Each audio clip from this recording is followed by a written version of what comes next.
ಕನ್ನಡದ ಒಂದು ಶ್ರೀಮಂತ ಕಾರ್ಯಕ್ರಮ ಅಂತ ಹೇಳಿದ್ರೆ ತಪ್ಪಾಗಲಾರದು. ನಾನು ನೋಡಿದಾಗೆ ನಮ್ಮ ತ್ಯಾಗರಾಜ್ ಅವರು ಅವರ ಅನುಭವಗಳೆಲ್ಲ ಧಾರೆ ಎರೆದು ಈ ಒಂದು ಸಾಹಿತ್ಯ ಏನು ನಮ್ಮ ಕಟ್ಟಡದಲ್ಲಿ ಪ್ರತಿ ಸರಿ ಕೂಡ ನಾನು ನೋಡಿದಂಗೆ ಕರ್ನಾಟಕದಿಂದ ಎಲ್ಲ ಮೂಲೆ ಮೂಲೆಗಳಿಂದ ಇರುವಂತ ಸಂಘ ಸಂಸ್ಥೆಗಳನ್ನೆಲ್ಲ ಕರೆದು ಮೈಸೂರಿನಲ್ಲಿ ಈ ಸಭೆಗಳನ್ನ ಆಯೋಜಿಸಲಿಕ್ಕೆ ಮುಖ್ಯವಾಗಿ ಕಾರಣರಾಗಿರ್ತಾರೆ ತ್ಯಾಗರಾಜರು. ಅವ್ರನ್ನ ನಾವು ನೆನೆಸ್ಕೊಳ್ಳೇಬೇಕು. ಯಾಕಂತಂದ್ರೆ ಮೋಟಿವೇಟ್ ಮಾಡೋದು ಅಂತಂದ್ರೆ ಯಾರನ್ನೂ ಕೂಡ ಉತ್ತೇಜಿಸಿ ನಾವು ಈ ಊರವರು ನೀವು ಗುಲ್ಬರ್ಗಕ್ಕೆ ಬನ್ನಿ ಅಥವಾ ರಾಯಚೂರಿಗೆ ಬನ್ನಿ, ಧಾರವಾಡಕ್ಕೆ ಬನ್ನಿ, ಬೆಂಗಳೂರಿಗೆ ಬನ್ನಿ ಅದು ಮಾಡಿ ಅಂತಂದ್ರೆ ಯಾರಿಗೂ ಕೂಡ ಅಷ್ಟು ಧೈರ್ಯ ಆಗೋದಿಲ್ಲ, ನಮಗಂತೂ ಧೈರ್ಯ ಆಗೋದಿಲ್ಲ.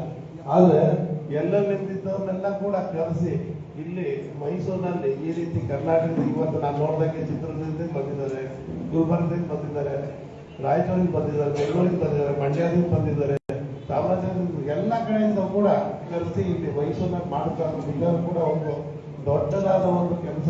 ಆ ಕೆಲಸನ ಬಹಳ ಸುಲಭವಾಗಿ ಮಾಡ್ತಾರೆ ನೋಡಿ ಬಹಳ ಖುಷಿ ಆಗ್ತದೆ. ಅಂಥವ್ರ ನಿರ್ಮಾಣ ನಮ್ಮಲ್ಲಿ ಅವ್ರಿಗೆ ನಾವು ಮೊದಲನೇದಾಗಿ ಹೇಳ್ತಾ, ಹಾಗೆ ನಮ್ಮ ಈ ಒಂದು ಕಾವ್ಯಶ್ರೀ ಚಾರಿಟಬಲ್ ಟ್ರಸ್ಟ್ ಮೊದಲನೇ ಒಂದು ಸಮ್ಮೇಳನಕ್ಕೆ ಕಳೆದ ವರ್ಷ ಸಮ್ಮೇಳನಕ್ಕೆ ನನ್ನನ್ನು ಅಧ್ಯಕ್ಷನಾಗಿ ಮಾಡೋಂಥ ಒಂದು ಗೌರವ ಕೊಟ್ಟಿದ್ರು. ಈ ಬಾರಿ ಕೂಡ ನನ್ನನ್ನು ಗೌರವಾಧ್ಯಕ್ಷರನ್ನಾಗಿ ಕರೆದಿದ್ದಾರೆ. ಅವರ ಪ್ರೀತಿಗೆ ನಾನು ಅಭಿಮಾನಕ್ಕೆ ಧನ್ಯವಾದ. ಕಳೆದ ವರ್ಷನೂ ಅಷ್ಟೇ ಯಾವಾಗಲೂ ನಾನು ನೋಡ್ತಾ ಇರ್ತೀನಿ ಈ ಸಾಹಿತ್ಯ ಭವನದಲ್ಲಿ 50 ಜನ ಇಟ್ಕೊಂಡು ಮಾಡ್ತಾರೆ, 25 ಜನ ಇಟ್ಕೊಂಡು ಮಾಡ್ತಾರೆ. ನಮ್ಮ ಕನ್ನಡವನ್ನ, ಕವಿಗಳನ್ನ, ಕಾವ್ಯವನ್ನ, ಸಂಸ್ಕೃತಿನ, ಸಂಗೀತವನ್ನ, ಸಾಹಿತ್ಯವನ್ನ ಎಲ್ಲವನ್ನೂ ಕೂಡ ಒಂದು ಜೋಡಣೆ ಮಾಡುವಂತ ಕೆಲಸ ಮಾಡ್ತಿರೋಂಥ ನಿಮಗೆ ಹಾಗೆ ಕಾವ್ಯಶ್ರೀ ಚಾರಿಟಬಲ್ ಟ್ರಸ್ಟ್ನ ಶಿವಣ್ಣ ಅಂತ ನಾನು ಅಭಿನಂದನೆಗಳನ್ನ ತೂಕವಾಗಿ ನಮ್ಮ ಕಲೆ, ಸಂಸ್ಕೃತಿ, ಸಾಹಿತ್ಯ, ಸಂಗೀತದ ಬಗ್ಗೆ, ಜೊತೆಗೆ ನಮಗೆ ಸಂಸ್ಕೃತಿ ಯಾಕೆ ಬೇಕು, ಹೇಗೆ ಹಾರ್ಡ್ವೇರ್ ಮತ್ತೆ ಸಾಫ್ಟ್ವೇರ್ ಇರ್ತದ. ಬರೀ ಹಾರ್ಡ್ವೇರ್ ತಗೊಂಡು ನಾವು ಕಂಪ್ಯೂಟರ್ ನಡೆಸಕ್ಕಾಗಲ್ಲ, ಬರೀ ದೇಹ ತಗೊಂಡು ಮಾಡೋಕ್ಕಾಗಲ್ಲ, ಸಾಫ್ಟ್ವೇರ್ ಮುಖ್ಯ. ಅದು ನಮ್ಮ ಅಂಶಿ ಪ್ರಸಾದ್ ಕುಮಾರ್ ಸಾಹೇಬ್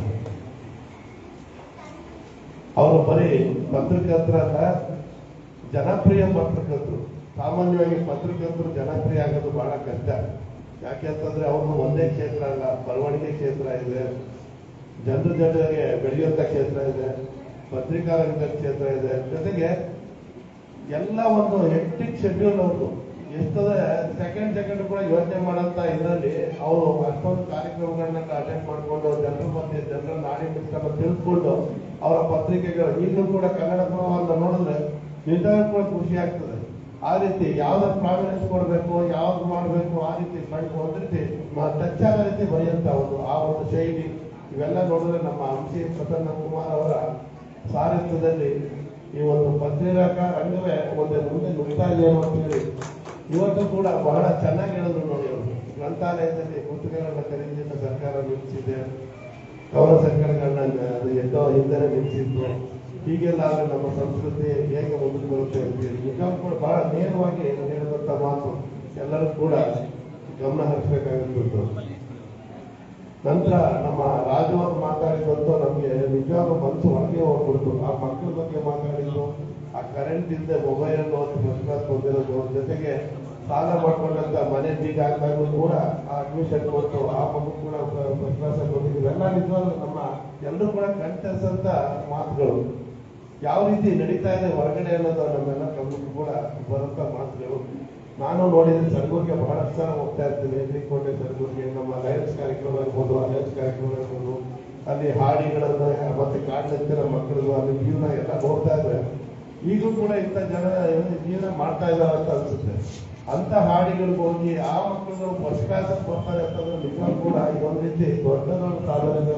ನಿಜವಾಗ್ಲೂ ಕೂಡ ಸರ್ಕಾರ ಬೇಗ ಆದಷ್ಟು ಈ ರೀತಿ ಮಾಡಿ ಇನ್ನೊಂದಷ್ಟು ಹೆಚ್ಚು ಜನರಿಗೆ ಉಪಯೋಗ ಆಗಿ ಮಾಡ್ತೀವಿ ಅನ್ನೋ ಒಂದು ಕೆಲಸದಿಂದ ಅಂತೇಳಿ ಈ ಒಂದು ಸದನದಲ್ಲಿ ಕೋರ್ಕೊಡ್ತಾ ಸಮ್ಮೇಳನಾಧ್ಯಕ್ಷರಂತ ಪ್ರಹ್ಲಾದ್ ರೆಡ್ಡಿ ಅವರ ಬಗ್ಗೆ ಕೇಳಿದ್ದೀನಿ. ಬಹಳ ಉತ್ತಮವಾದ ಕನ್ನಡದ ಅಧ್ಯಾಪಕರವರು, ಅವರ ಮಾತನ್ನು ಕೇಳುವಂಥ ಸೌಭಾಗ್ಯ ಮುಂದೆ ಇದೆ ನಮಗೆ. ಹಾಗೆ ಮಡಿಕೇರಿ ಗೋಪಾಲ್ ಅವರು ಕೂಡ ಮುಂದೆ ಬರ್ತಾ ಇದ್ದಾರೆ. ಹಾಗೆ ಹೊಸ ಇವರು ಮಂಜುನಾಥ್ ಅವರು ಕೂಡ ಅವರ ಸಾಧನೆಗಳನ್ನ ರಾಜ್ಯವರು ಈಗಾಗಲೇ ತಮ್ಮ ಇದನ್ನು ಹೇಳಿದ್ದಾರೆ. ಇವತ್ತಿನ ದಿನದ ವಿಶೇಷ ಏನು ಅಂತಂದ್ರೆ national brothers and sisters day ಅಂತ ಹೇಳಿ, ಅಂದ್ರೆ ಸಹೋದರ ಸಹೋದರಿಯರ ದಿನ. ಎಂತ ಒಳ್ಳೆ ದಿನ, ನಮ್ಮೆಲ್ಲರೂ ಕೂಡ ಕೂಡಿಸಿದ್ರ ಜೀವನವರೇ. ನಿಮ್ಮ ಒಂದು ಪ್ರಯತ್ನಕ್ಕೆ ಇವತ್ತು ಸಫಲವಾಗಿದೆ ಅಂತ ಹೇಳ್ತಾ ಇವತ್ತು ಕವಿ ಕಾವ್ಯ ಸಮ್ಮೇಳನವನ್ನ ಮಾಡ್ತಾ ಇದ್ದೀವಿ. ಕಾವ್ಯ ಅಂತಂದ್ರೆ ಬರೀ ಪದಗಳ ಜೋಡಣೆ ಅಲ್ಲ, ಅದ್ರ ಹಿಂದೆ ಯೋಚನೆ ಮಾಡಿದಾಗ ನಮ್ಮ ಅನುಭವಗಳನ್ನ ತಾರೆ ಎನ್ನುವಂತ ಒಂದು ಪ್ರಕ್ರಿಯೆ ಅದು. ಅದನ್ನು ತಿಳ್ಕೊಂಡ್ರೆ ಕವನದ ಮಹತ್ವ ಗೊತ್ತಾಗ್ತದೆ ಅಂತ ಕವಿಗಳನ್ನ ಪ್ರೋತ್ಸಾಹಿಸುವಂತ ಕೆಲಸವನ್ನು ಮಾಡ್ತಾ ಇರುವಂತ ಚಾರಿಟೇಬಲ್ ಟ್ರಸ್ಟ್ ಅವರಿಗೆ ಅಭಿನಂದನೆ ಹೇಳ್ತಾ, ಅದಕ್ಕೆ ನನ್ನನ್ನು ಕರೆದಿದ್ದಕ್ಕೂ ಕೂಡ ನಾನು ಧನ್ಯವಾದಗಳನ್ನ ಹೇಳ್ತಾ, ಹಾಗೆ ನಾನೊಬ್ಬ ಕಲಾ ಸೇವಕ, ಸಮಾಜ ಸೇವಕ. ಸಮಾಜದಲ್ಲಿ ಯಾರೇ ಸಾಧನೆ ಮಾಡಿದ್ರು ಕೂಡ ಅವ್ರನ್ನ ಸನ್ಮಾನ ಮಾಡಿದ್ರೆ ನಿಜವಾಗ್ಲೂ ಕೂಡ ಸಮಾಜ ಅಭಿವೃದ್ಧಿ ಆಗ್ತದೆ. ಸಾಧಕರು ಇನ್ನೊಂದು ಅಕ್ಷರ ಬಿಟ್ಕೋತಾರೆ. ಅಂತದ್ರಲ್ಲಿ ಇವತ್ತು ಕೂಡ ಸರ್ಕಾರ ಅಂತಂದ್ರೆ ರೋಟರಿ ಆಗಿರ್ಬೋದು, ಲಯನ್ಸ್ ಆಗಿರ್ಬೋದು, ಎಲ್ಲವೂ ಕೂಡ ಅಮೆರಿಕದಲ್ಲಿ ಸ್ಥಾಪನೆಗೊಂಡು ಭಾರತಕ್ಕೆ ಬಂದಿದೆ. ನಾವೆಲ್ಲರೂ ಕೂಡ ಡಾಲರ್ ಲೆಕ್ಕದಲ್ಲಿ ಅವ್ರಿಗೆ ಕೊಡ್ಬೇಕು ನಾವು. ಆದ್ರೆ ನಾನು ಲಯನ್ಸ್ ಮೆಂಬರ್, ರೋಟರಿ ಕೂಡ ಬಹಳಷ್ಟು ಕೊಡ್ತೀನಿ. ಆದ್ರೆ ಈ ಅಲಯನ್ಸ್ ಸಂಸ್ಥೆಯಿಂದ ಪಾವತಿ ಮಾಡ್ತಾ ಇದ್ದಾರೆ. ಡೆಲ್ಲಿಲಿ ಹೆಡ್ ಕ್ವಾರ್ಟರ್ಸ್ ಇದೆ. ಸುಮಾರು 2,000 ಕ್ಲಬ್ಗಳಿದೆ, 70 ಜಿಲ್ಲೆಗಳಿದೆ. ಇದಕ್ಕೆ ಇಲ್ಲಿವರೆಗೂ ಕೂಡ ಭಾರತೀಯರೇ ಅಧ್ಯಕ್ಷ ಆಗ್ತಾ ಬರ್ತಾ ಇದ್ದಾರೆ. ನಾವು ಅದಕ್ಕೆ ಈ ಒಂದು ಸಂಸ್ಥೆಯನ್ನ ಪ್ರಮೋಟ್ ಮಾಡ್ತಾ ಇದ್ದೀವಿ. ಜೊತೆಗೆ ಅಲ್ಲೆಲ್ಲ ನಾವು ಈ ಫೀಸ್ ಅನ್ನ 10,000 12,000 ಪ್ರತಿ ವರ್ಷಕ್ಕೂ ಕೊಡಬೇಕು. ಆಗ ಇಲ್ಲಿ ನಮ್ಮ ಭಾರತೀಯರೇ ಯಾವುದೂ ಕೂಡ ಭಾರ ಆಗದ್ ಬೇಡ ಅಂತೇಳಿ ಕೇವಲ 1,000 ರೂಪಾಯಿನ ಫಿಕ್ಸ್ ಮಾಡಿ ಈ ಒಂದು ಸಂಸ್ಥೆಗಳನ್ನ ಬೆಳೆಸ್ತಾ ಇರೋದು ನಾವು ಕಾಣ್ತಾ ಇದ್ದೀವಿ. ಅಂತ ಒಂದು ಸಂಸ್ಥೆಯ ಪ್ರತಿನಿಧಿಯಾಗಿ ಇವತ್ತು ಈ ಕಾರ್ಯಕ್ರಮದಲ್ಲಿ ತಮ್ಮ ಕೊಡುಗೆಯನ್ನು ಕೂಡ ನೀಡಿದಂತ ತ್ಯಾಗರಾಜರಿಗೆ ನಾನು ಧನ್ಯವಾದಗಳನ್ನ ಹೇಳ್ತಾ, ನಾನು ಹೇಳಬೇಕಾದ ಏನು ಇಲ್ಲ, ಈಗಾಗಲೇ ಬಹಳಷ್ಟು ಸಂದೇಶಗಳನ್ನ ಕೊಟ್ಟಿದ್ದಾರೆ. ಆದ್ರೆ ಒಂದಂತೂ ಹೇಳ್ತೀನಿ, ನಮ್ಮ ಅಂಶಿಯವರು ಮಾತ್ರ ಅಲ್ಲ, ಕನ್ನಡ ಮತ್ತು ಸಂಸ್ಕೃತಿ ಇಲಾಖೆಯಲ್ಲಿ ಕೂಡ ಅನುದಾನಗಳು ಬರ್ತಾನೆ ಇಲ್ಲ. ಮೊದಲನೇ ಸರಿ ಹಿಂದೆ ಎಲ್ಲ ಆಗ ಒಂದು 2 ತಿಂಗಳು 3 ತಿಂಗಳು ಬರ್ತಿತ್ತು. ಈಗ ವರ್ಷ ಅಲ್ಲ, 2-3 ವರ್ಷ ಆದ್ರೂ ಕೂಡ ಬರ್ತಾ ಇಲ್ಲ. ಯಾಕೆ? ಹಿಂದೆ ಇದೇ ಒಂದು ಒಬ್ಬರು ಯಾರೋ ಸಚಿವರು ಕೂಡ ಹೇಳಿದ್ರು, ಶಿಕ್ಷಣ ಇಲಾಖೆ ಅನ್ನೋದು ಅನ್ಪ್ರೊಡಕ್ಟಿವ್ ಡಿಪಾರ್ಟ್ಮೆಂಟ್ ಅಂತೇಳಿ. ಅಂದ್ರೆ ಯಾವ ರೀತಿ ಆಗ್ತದೆ ಅಂತಂದ್ರೆ ಧರ್ಮ, ಕಲೆ, ಸಾಹಿತ್ಯ, ಸಂಸ್ಕೃತಿ, ಸಂಗೀತ ಇದೆಯಲ್ಲ, ಇದೆಲ್ಲವೂ ಕೂಡ ಜನರನ್ನ ಒಂದು ಸಂಸ್ಕಾರ ಕಲಿಸಿ ಎಲ್ಲರ ಜೊತೆ ಚೆನ್ನಾಗಿ ಇಟ್ಕೊಂಡು ಯಾವುದೇ ರೀತಿ ಕೂಡ ಜಗಳ ಆಗದಿದ್ದಂಗೆ ಒಂದು ಸೊಸೈಟಿನ ಒಂದು ದೊಡ್ಡ ಮಟ್ಟದಲ್ಲಿ ಅಭಿವೃದ್ಧಿ ಪಡಿಸ್ಕೊಂಡವರಿಗೆ ಒಂದು ಸಾಧನಗಳಿವು. ಇವನ್ನ ನಗಣ್ಯ ಮಾಡಿ ನೀವು ದೂರ ತಳ್ಬಿಟ್ರೆ ಬೇರೆ ಎಲ್ಲರೂ ಕೂಡ, ಈಗ ಮಕ್ಕಳು ನೋಡಿದ್ರಲ್ಲ, ಎಲ್ಲ ಮೊಬೈಲ್ ಅಲ್ಲಿ ಎಲ್ಲಗಳನ್ನ ನೋಡಿ ಎಲ್ಲ ಸಣ್ಣ ಮಕ್ಕಳು, ದೊಡ್ಡ ಮಕ್ಕಳು ಶೂಟಿಂಗ್ ಮಾಡೋದು, ಒಂದು ಕೊಲೆ ಮಾಡೋದು, ಕ್ರೈಮ್ ಮಾಡೋದು, ಇನ್ನೊಂದೇನೋ ಮಾಡೋದು, ಈ ರೀತಿ ಇದಕ್ಕೆ ಪೋಟೆ ಮಾಡ್ಕೊಂಡು ಹೋದ್ರೆ ಮುಂದೆ ಇದಕ್ಕೆ ಕೊಡಂತ ದುಡ್ಡ ಪೊಲೀಸ್ ಇಲಾಖೆಗೆ ಸರ್ಕಾರ ಖರ್ಚು ಮಾಡ್ಬೇಕು. ರಜೆ ಆಗೋದು ಇನ್ನೇನು ಇಲ್ಲ. ಇಂಥ ಒಂದು ಸಮಾಜ ಬಿಲ್ಡ್ ಮಾಡ್ಕೊಂಡು ಹೋಗುತ್ತೆ. ಯಾವಾಗ ನಮ್ಮಲ್ಲಿ ಸಂಸ್ಕಾರ ಇಲ್ಲ, ಸಂಸ್ಕೃತಿ ಇಲ್ಲ, ಶಿಕ್ಷಣ ಕಡಿಮೆ ಆಗುತ್ತೆ. ಈಗಾಗಲೇ ನೋಡ್ತಾ ಬರ್ತಾರೆ, ನಾವು ಹೇಳೋದು ನೀವು ಮರ್ಯಾದೆ ನೀನಾದ್ರೂ ಬಂದಲ್ಲ ಪಾಪ ಅಂತ. ಇದು ಏನ್ ತೋರಿಸುತ್ತೆ?